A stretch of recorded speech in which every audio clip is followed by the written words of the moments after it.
Buenas tardes. ¿Cómo se valora esta decisión última, esta rectificación del Gobierno? Pues lo cierto es que en esta temática ha sido un despropósito desde el inicio.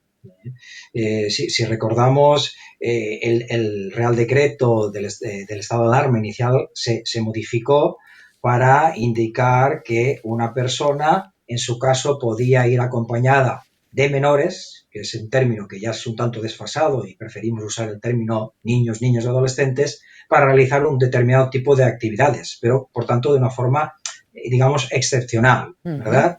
Eso es como estaba y por eso prácticamente existía un confinamiento de lo que es la infancia y la adolescencia. Que todos pedíamos efectivamente que concluyera este confinamiento, como también han hecho otros países europeos y nosotros éramos un tanto una excepción. ¿Qué esperábamos? Esperábamos que el desconfinamiento, un poco una palabra un tanto extraña, ¿verdad? Sí. Fuera para todos los niños, niñas. Yo siempre digo que a nivel de la Convención de Derechos del Niño, el artículo 1 deja muy claro lo que es un niño, y un niño es aquel que no ha alcanzado los 18 años, es decir, hasta esa edad. Porque Por además tanto, ustedes yo aclaran me que, quedé... sí, doctor, perdone, ustedes aclaran que la Sí, Ley claro, General de claro. Salud Pública no establece, como hemos escuchado, la distinción entre mayores y menores de 12 años. Exacto, o sea, cuando nuestro presidente, Pedro Sánchez, el sábado por la noche, yo le escuchaba indicar que habría un límite, que entonces fijaba en 12 años, y argumentaba que era de acuerdo con la Ley General de Salud Pública. Vamos, no hace falta ser jurista, quien quiera que busque en la ley, que busque si hay alguna referencia a una edad, ni mucho menos a 12 años, y además no podría existir, ¿eh? Por tanto ya era un despropósito. Ahora se maquilló un poco el día de ayer, como habéis dicho en el reportaje, y se amplió hasta los 14 años. La cuestión es que de 14 a 18, ¿qué pasa? ¿No? La ministra portavoz en el día de ayer dijo, no, es que los de 14 a 18 ya podían salir para realizar determinados tipos de recados, lo cual no es cierto. No es cierto porque, como yo digo, cuando se modificó el Real Decreto a los 2 días del estado de alarma, se dice expresamente que es una persona, en su caso, de forma excepcional un tanto, acompañado de menores. Y menor es aquel que tiene 18 años, con lo cual es una improvisación sobre otra improvisación, sobre una rectificación. Esta tarde estoy viendo documentos que están filtrando diversos medios de comunicación, uno, por tanto, por ejemplo, La Sexta, y estaba diciendo también que en ese futuro documento podría ser que también se permitieran paseos hasta llegar a esos 18 años, como deseamos, para municipios menores, de hasta 2.000 habitantes y que no hubieran contagios en esos municipios. Y luego esta tarde también el presidente que dice que no hay problema porque 14 a 18 podrán salir acompañados para realizar recados, pero no para dar paseos.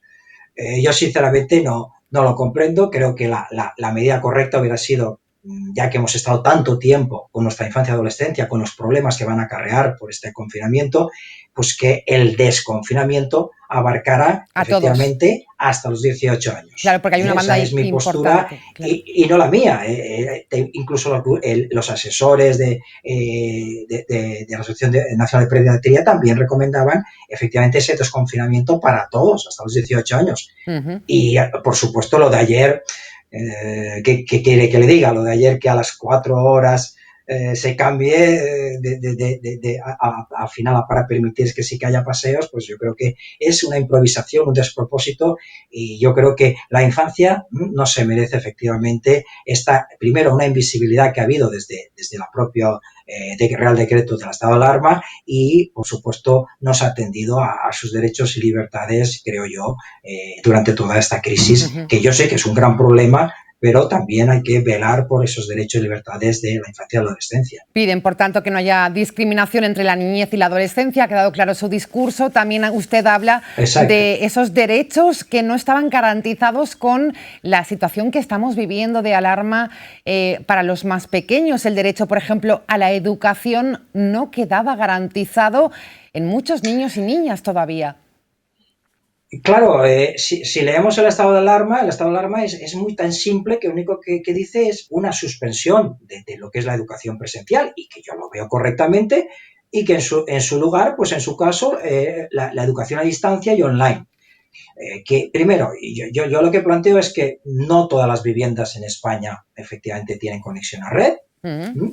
Y en el caso que la tengan, también hay que pensar cómo son ese tipo de viviendas. Me refiero a que hay viviendas de muy escasos metros, o piensen ustedes también en aquella familia que tienen que vivir por circunstancias precarias alquilados en una habitación de una vivienda. Por ejemplo. ¿Cómo queda garantizado el derecho a la educación de ese menor, de ese niño? Y por otra circunstancia también yo tengo que decir que, además porque tengo contacto con colegios, todos los colegios no estaban en igual condiciones de ofrecer una educación a distancia online sobrevenida. Totalmente. Por tanto, es un problema el derecho a la educación en estas circunstancias, pero es que son tantos, y yo también hablo de la invisibilidad que puede haber ahora respecto a posibles malos tratos, porque usted piense que el niño o la niña conviviendo con una familia en que hay una posible violencia doméstica. Ahora no tiene ese niño esas horas de respiro de ir a la escuela porque está encerrado en su casa. Son tantas cosas, la propia salud en cuanto a ejercicio físico, o su propia alimentación, o adicciones a la videoconsola, que es algo que los padres también y madres debemos velar para que no ocurra, o la adicción a juegos de azar en los adolescentes. Doctor, son muchos los problemas. Sí. Sí, perdona. Sí, no, me relataba usted los problemas, son amplísimos. Quería preguntarle para finalizar las posibles consecuencias que vayan a tener los niños y adolescentes de esta situación, de este confinamiento. ¿A qué podemos asistir? Yo estoy estos días en contacto con psicólogos y psicólogas que además trabajamos desde el aula, aula que pronto será cátedra de infancia de la Universidad Politécnica, e incluso queremos ver a ver cómo con los recursos de la propia aula cátedra pues llevamos a algún tipo de labor también en este sentido, porque todos están convencidos que claro, ese estrés, esa angustia va a tener unos efectos en lo que es la salud emocional, psicológica, de los niños y niñas. Es decir, van a verse afectados lógicamente. También es cierto es que yo siempre hago referencia a que en la infancia y la adolescencia, por las circunstancias propias de las familias, es que es tan diversa. Me refiero, yo me imagino que un niño y una niña que viva en una casa con jardines y demás, pues claro, y que le pegue el sol y que pueda, digamos, tener un cierto movimiento, no es lo mismo que lo que decíamos. Imaginémonos a alguien con una situación precaria, la pobreza infantil que existe en España, vivir en una habitación, una familia. Naturalmente eso psicológicamente va a afectar. Yo ya no lo digo de los adultos porque no es mi campo, pero que a la infancia y adolescencia verse afectada es seguro. Y bueno, pues tendremos también que desde la administración y desde nosotros, la universidad y otras entidades privadas y asociaciones, tendremos que llevar una labor primero de estudio para ver la situación y, por supuesto, de medidas para que esta infancia y adolescencia vuelva a recuperarse, ¿no? Porque al final lo que queremos es que tenga una vida digna y un desarrollo como se merece efectivamente en nuestra infancia.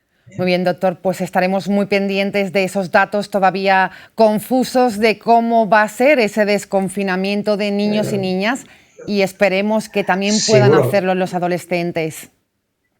Exacto, esperemos que todo pase lo antes posible y sobre todo con cierta seguridad. Yo al día de hoy no sé cómo va a ser aún el desconfinamiento de la infancia, estoy a la espera, ¿no? Porque las noticias van cambiando y eso tampoco es bueno. Pero bueno, esperemos y sobre todo que la pandemia pues pueda ir remitiendo, que es lo que deseamos todos, por supuesto. Así es.